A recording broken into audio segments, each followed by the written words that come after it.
Hello, ladies and gentlemen, and welcome back to Georg Mack Plays the Classics. Save the world from wicked evil using God-given powers and shadow blasters. The gods have turned their backs on mankind as low moral standards and wickedness reign supreme. Enter the king of the evil world, Ashura. He seeks to add the earth to his domain. The greatest of the good gods, Hyperion, decided to choose 4 mortals who he could grant his powers to so they could prove the worth of man. It's up to you to travel through 9 levels and put an end to the evil. The 4 mortals chosen are Horatio, a ninja trainee who uses the force of fire; Tiffany, another ninja trainee who uses the force of wind; Leo, a kendo master who commands energy boomerangs; Marco, a Buddhist who controls the power of lightning. As they power up, each character controls the same. The only difference is the pattern of their attack. Each of them come with 9 hit points, a power level, a speed level, and a jumping level. These can be increased by collecting emblems dropped by enemies. The number of enemies seem to be finite and will appear as you trip their spot. You can attack them with the press of button A. Occasionally, one of 5 different colored emblems will be dropped. The white emblem increases your minimum power level. Each character has up to 9 power levels that can be charged to while holding down attack. As the power level increases, the form of the attack changes, becoming more useful.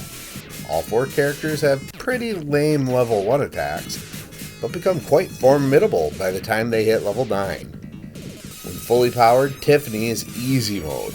Her tornadoes are homing and will hit anything on screen. Levels are typical walk to the right, jumping and killing stuff fare. Platforms sure like to sink or fall from beneath you. Enemies come in many different forms, but it's generally walking on screen, jumping on screen, or flying on screen. As you collect red and blue emblems to increase your speed and jump respectively, your character feels more powerful.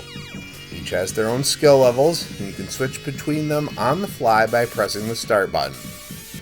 If you're filled up on stats or health with one character, don't waste that emblem. Switch to someone who needs it.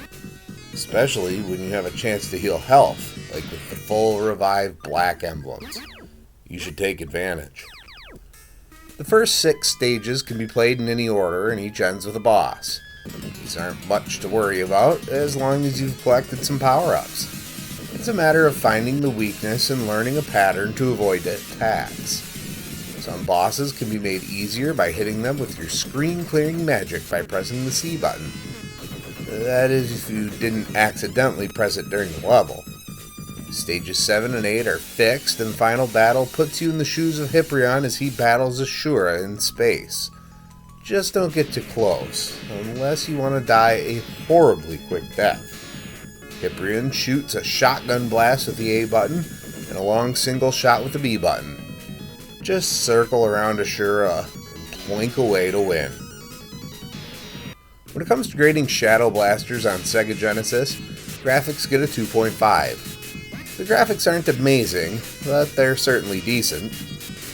Sound gets a 2.5. Music is solid, but the sound effects of the attacks are not pleasant.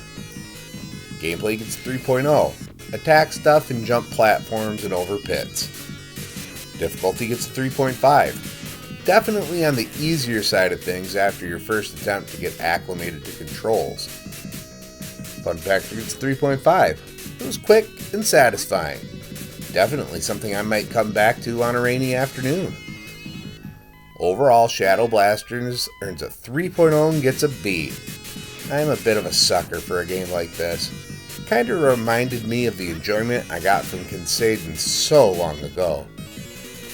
Well, that's going to do it for me for today. Please make sure to like this video. Let me know what you think of Shadow Blasters in the comments.